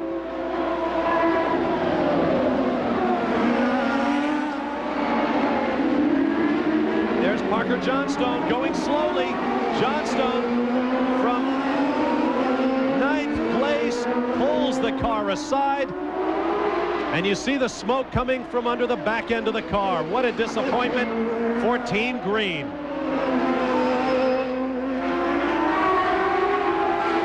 Meanwhile, back up front. The running order is Gugelmin, Blundell, Moore, Andretti, Moreno, DeFerrin, Vassar, Alonso Jr., Raul Boesel, and Bobby Rahal. There is Bruce McCaw. Boy, he looks so calm on the outside, but I can tell you that stomach must be churning with anxiety. He saw Parker stop. He's probably going, oh, yellow. Let's get a yellow out there. Give us a little break.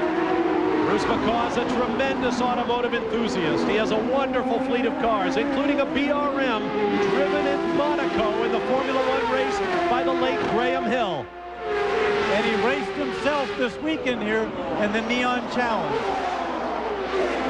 He is a true enthusiast. He has poured a lot of effort and personal resources into this Pac West team. He built a business empire. Now he wants to build a racing empire, and his cars are 1st and 2nd.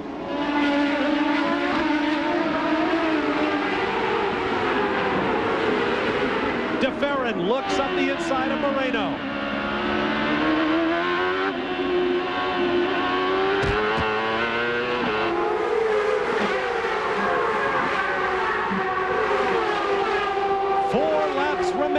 In the Detroit Grand Prix.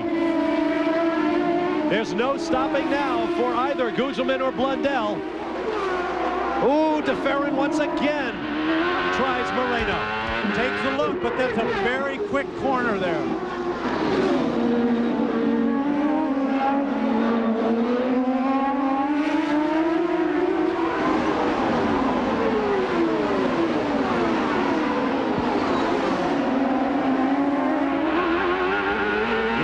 Jimmy Vassar in 7th. That's Gilles DeFerrin up ahead.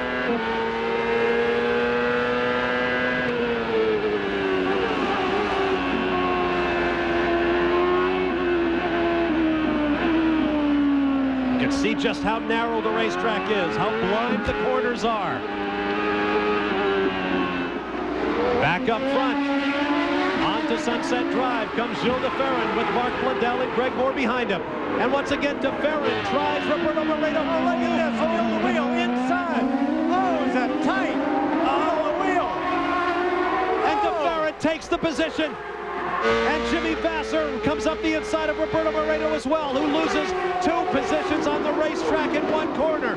3 laps to go. DeFerrin is now 5th. Vassar is 6th. Moreno is 7th. That was great driving on both drivers' part. Very professional to be able to race that close together and not have an incident. Oh, absolutely. That left front wheel of DeFerrin's. I kept waiting for the tire smoke as it rubbed on Moreno's bodywork. And keep in mind, the wheels are then interlocked. If rubber touches rubber, we could have a disaster. Gugelmin on the left, Blundell on the right. And Blundell, somewhat slower than his teammate, still nursing that fuel mileage. Greg Moore is coming up from behind. There will be 2 laps to go next time by.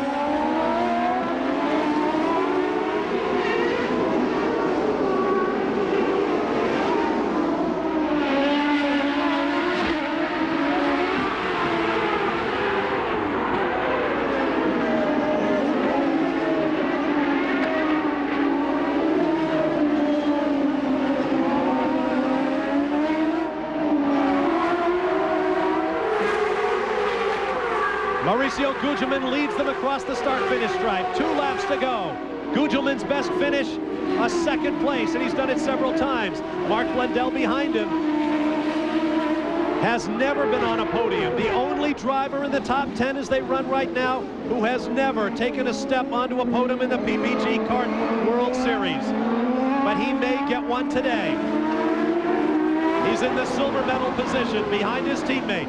And there is Greg Moore. He will move up into 3rd place at the very minimum if he finishes in 3rd. 3rd place in points in the championship as we approach the midway point of the season.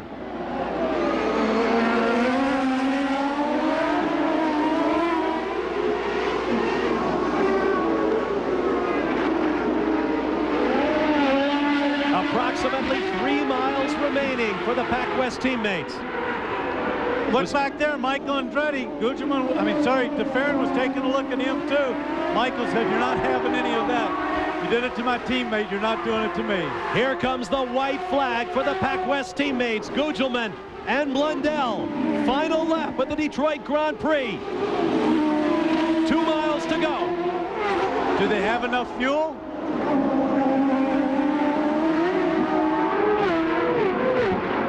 Do they have the fuel? Do they have the tires? Do they have the stamina and the judgment?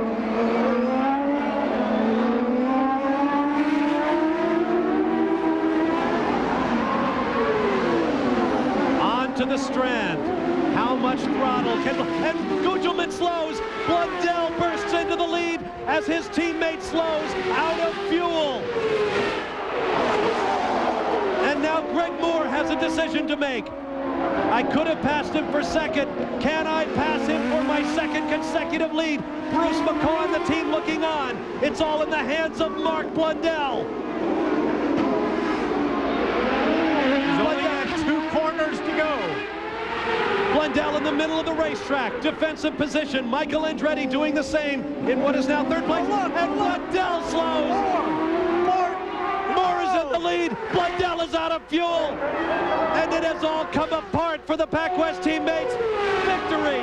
2nd straight win for Greg Moore. Michael Andretti 2nd. Gilles DeFerrin unofficially 3rd. And Jimmy Vasser a near thing in 4th.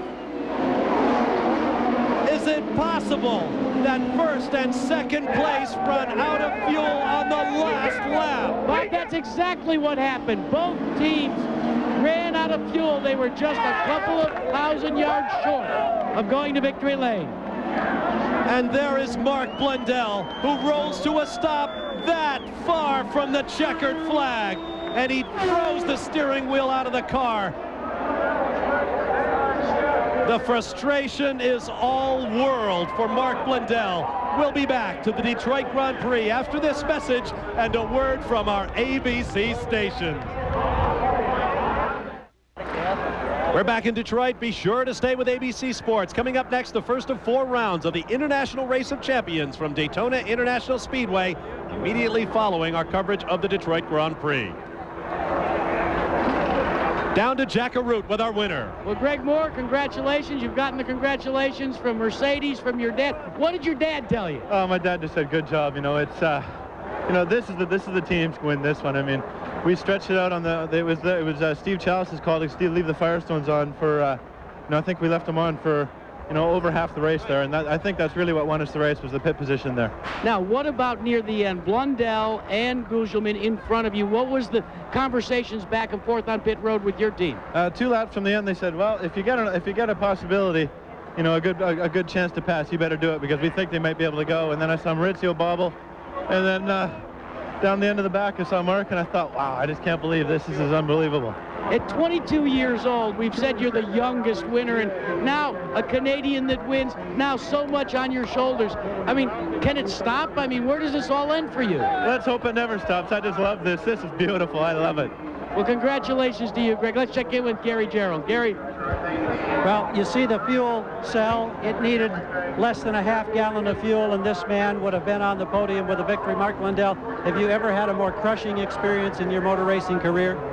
I don't think so, and I mean, I keep talking to a few of my friends, and I keep saying, I've got a lot of bad luck at the moment. and it's going to turn, but today wasn't the day either. I'm just really upset because the team did a fantastic job all weekend. We've been really strong, and I take my hat off to them. They made the gamble, and it nearly paid off. You know, we were only one corner away, but, you know, that's racing. Tell us what it was like, what you were trying to do, because you had to be aggressive, yet you had to be defensive, and you try to conserve fuel at the same time. Yeah, I had a tough job because I had to keep on the back of Maurizio because I knew he was in the same situation, and if I was pressuring him, he may make a mistake or run out earlier than which he did. And then I had to be defensive because Carpentier and Moore were on my backside. Plus, I had to save fuel at the same time, so it was difficult. The thing what really got me as well was my right-hand wing mirror came away, and I had no vision in the right side. So, you know, I may have been a little bit defensive there, but that's because I couldn't see. Well, I guess the encouraging thing is this team, once again, has proved you can be competitive, and you're so close to getting there. We're going to get there. You know, don't worry. It's not a case of how, it's just a case of when. He's amazingly optimistic considering what he's been through in the last few minutes, Jack. Well, let's check in with the silver medalist today, Michael Andretti. I'll tell you what, it all unfolded in the last couple of laps. Yeah, we knew it would. I mean, there was no way they could make it on fuel. If they would, I've been really surprised. And this time there was no yellows for them. Now, when you know that, do you do anything different in the cockpit of the car? Do you press a little harder, maybe? No, I was just trying to hang on to my position. Different was all over me in the end, and I barely was able to hold them off because I had no more rear tires left. Tire wear was critical here. Big time critical. Bob? What a struggle. I've never seen anything like it. Greg Moore comes through for his second consecutive win, the 5th in a row for a Canadian driver. On the PPG Kart World Series, Michael Andretti finishes second, Gilles Deferin third, but that's just the beginning of the story. We'll be back. Shakeouts and races thus far this season. Another one today on Belle Isle, and here's another of the principals. Roberto Moreno, I'm sure you feel good because in what is slated to be your last drive for Newman Haas, you get a 5th place spot, but what a scramble at the end. Nobody really knew what was going to happen. Well, we had a little clue what was going to happen. Was really up to who had the best tires towards the end, and we were looking good for a good podium at the end. Our tires started to give up, and the back was really bad to hang on to it. But I'll take 5th spot. It was fantastic. They came out. Budweiser team did a fantastic job for me, and I hope I'll be back sometime, maybe in the future, IndyCars, either a short future or a long future. Do you feel like you've proved something here with this opportunity to run for this team, that you can run with the best? I think it was very good for me. I think that's is up to you to say, and everybody that see me racing. So it was good racing today. I think once my confidence is really 100%, which is not yet, it's only 90%, I think I'll be up front fighting really hard to win races. That's Roberto Moreno, and right here on the bike in a very crowded and busy pit lane is Jimmy Vasser, who was also there. He congratulates Roberto Moreno. Tell me about your day and this wild finish and how it all kind of shook out. Well, we had a good race car. You know, we started picking them off slowly, and you know, Roberto was running well, and Gilles put kind of a risky move on him, put them both in jeopardy, and but he pulled it off, and it put Roberto in a tough spot, and I was able to slide by. And then obviously the PacWest cars with the fuel there, they went quite a bit farther than I thought they should go. So, you know, they really stretched that fuel. Did this day turn out to be what you imagined it would be on a very tight and demanding circuit at Belle Isle? Yeah, it's been just like this all the other years. Very difficult to pass. You know, you get somebody up front that's not running that quick, and it gets real single file. Packed up behind them, but you know, I'm happy for my Targa Chip Ganassi team and getting the points that we did. And too bad for my teammate Zanardi to be out so early. I think he could have done real well today too. You were about to get run over by Walter Payton. I know that's intimidating. He's out of here. Jack? Gary, this man here will probably go what if, could if, only if for several years. Bruce McCaw, give us the thinking on going on one stop. Well, we went into the race thinking a one-stop strategy might be the way to go. We knew the tires would do it, and we knew that we were real close on fuel. We needed some help with some yellows, but historically this track has a fair number of yellows. Early in the race, it seemed to be going our way. When we pitted lap 34, it looked like we knew we were right on the edge. We kept watching it, and we were saving fuel, and we knew we were gaining on it a lot, and we had a pretty good shot at it. Now, you say this strategy was developed this morning back in the trailer. Now, who makes those sorts of calls? You? No, the whole team works together on these, and you know, again, it's one of those things you have to think about it during the race and see which way you end up going. But it looked like maybe a pretty good call, and we were right on the ragged edge. I mean, early in the stint, we knew we needed another 4 or 5 laps of yellow. I mean, half a gallon of gas we would have made it home with both cars, but it was close. Now, your neck was stretched almost all the way out onto pit road when they dropped that white flag. Describe the emotions. First, when it looked like not only were you going to have a first-place finish, but a second-place finish. What did that feel like for those couple of moments? We'll talk about the rest afterwards. I was pretty apprehensive. I mean, I think I stopped breathing when the white flag came out, and, you know, it just... We knew we were right on the ragged edge, and it was looking good right towards the end. But. And then Mauricio fades. Did you think that Blundell might have had enough? It looked like it. It looked like it. He was, you know, it looked like he'd saved a little bit more fuel, although we lost the telemetry in his car, so we didn't know exactly where we were right at the end on his car. But we knew we were just within ounces. So. And Bob, you talked about this fellow was racing. He sat on the pole position for his race today, and he spun and had to come from the back as well. So it's not been a good day for the Pac West team, but they sure gave it a valiant try. All right, thanks, guys. As they say, that's racing. What a day here in Detroit. Our thanks to the folks from the Honda Helicam for giving us some astonishing views from above Belle Isle. A look at our entire field. Second victory in a row for young Greg Moore, who, had he not won a week ago, would still rate as the youngest winner in the history of the PPG Kart World Series. There you see 7th through 12th. Al Unser Jr. came home in 8th position and stalled on the cool-down lap. He had to be towed in. Keep in mind there'll be a big shake-up in the points. Alex Zanardi, in the thick of the championship hunt, went off at the very first corner, and Scott Pruitt finishing in 24th position. He too was a championship contender. In the point standings, Paul Tracy retains his lead, but he did not race today. Michael Andretti is in second place, and Greg Moore is coming up the charts with a bullet following his second consecutive victory. We'll take a timeout and be back with more from the ITT Automotive Detroit Grand Prix. Stand by for more on a great day on Belle Isle. Coming up next on ABC Sports, the round 1 of the International Race of Champions from Daytona International Speedway, following our coverage of the Detroit Grand Prix. We continue with post-race commiseration here in Detroit. Here's Gary Gerould. Patrick Carpentier started this day way back, and then because they elected to roll the dice and stay out and see if they'd get more yellow, you were a top 3 man for a long, long time. And I'm wondering, from a confidence standpoint for a rookie, is this a big step for you, proving that you could run and hold off the top contenders in this series? It's a huge step, you know, because the last 3 races were not competitive at all on these circuits, and now I ran with them and I could hold the pace, and I was actually catching up a little bit on Gugelmin or Blundell. Then sometime he'd leave and I'd catch up, but I could keep the pace. I was really happy. I think the team did a wonderful job with the pit stop to keep me there. Even if we kind of knew the chance was really slim to finish, they just wanted me to run with the leaders for a while, and I said, I think I cannot run with these guys, and he said, you stay there, you fight, and I think you can run. I just stood on the gas, and it was good. But I think from this weekend, we've learned a lot. I come to these weekends on the street circuits very aggressive, and I cannot direct my engineer in which direction, and I think that has been costing us a lot, but it was good. Another step up a very important learning curve. Jack Arute? Well, 8th place goes to Al Unser Jr. I know it's not what you wanted, but a loose race car all day.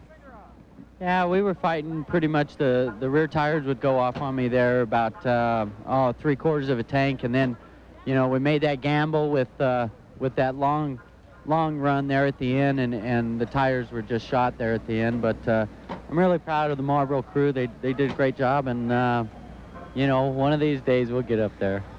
Bob, one of these days, believe me, he will be back on the podium. And so the Penske team will have to wait for another race for their 100th victory.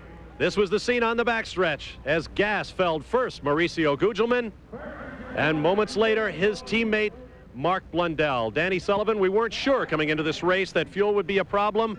It turned out that it was. Well, these road courses are so tough, it's always a problem. But what's really coming into play is not just the fuel, but the strategy of when you stop. The thing is, if you stop at this point and you take on fuel, You might make it to the end, you might not, depending on what happens later in the race. So it's not just a fuel race, it's when you take that fuel on. And what a battle of opportunity. 18 cars running in a train at the end of the race. It couldn't be more exciting. No, this was a great race all the way through. Everybody had a shot at it. Everybody was gambling. They were racing nose to tail at the end of the race. And how about Toyota? I think they got their first points in 10th and 11th spot. It's a long way to go this year. 8 races down, 9 still to come. At the beginning of the season, we called it a book with 17 chapters. The first 8 have been outstanding. I'm sure the last 9 will be as well. Our next stop will be in Portland, Oregon in 2 weeks' time on June 22nd. You can catch that on ESPN. It's been a great weekend here in Detroit. The Stanley Cup resides at Joe Louis Arena. And once again, the ITT Automotive Detroit Grand Prix has been a great one. For Danny Sullivan, Gary Gerould, and Jack Arute, I'm Bob Varsha. We'll leave you with a look at some of the high points of the race. So long from Detroit.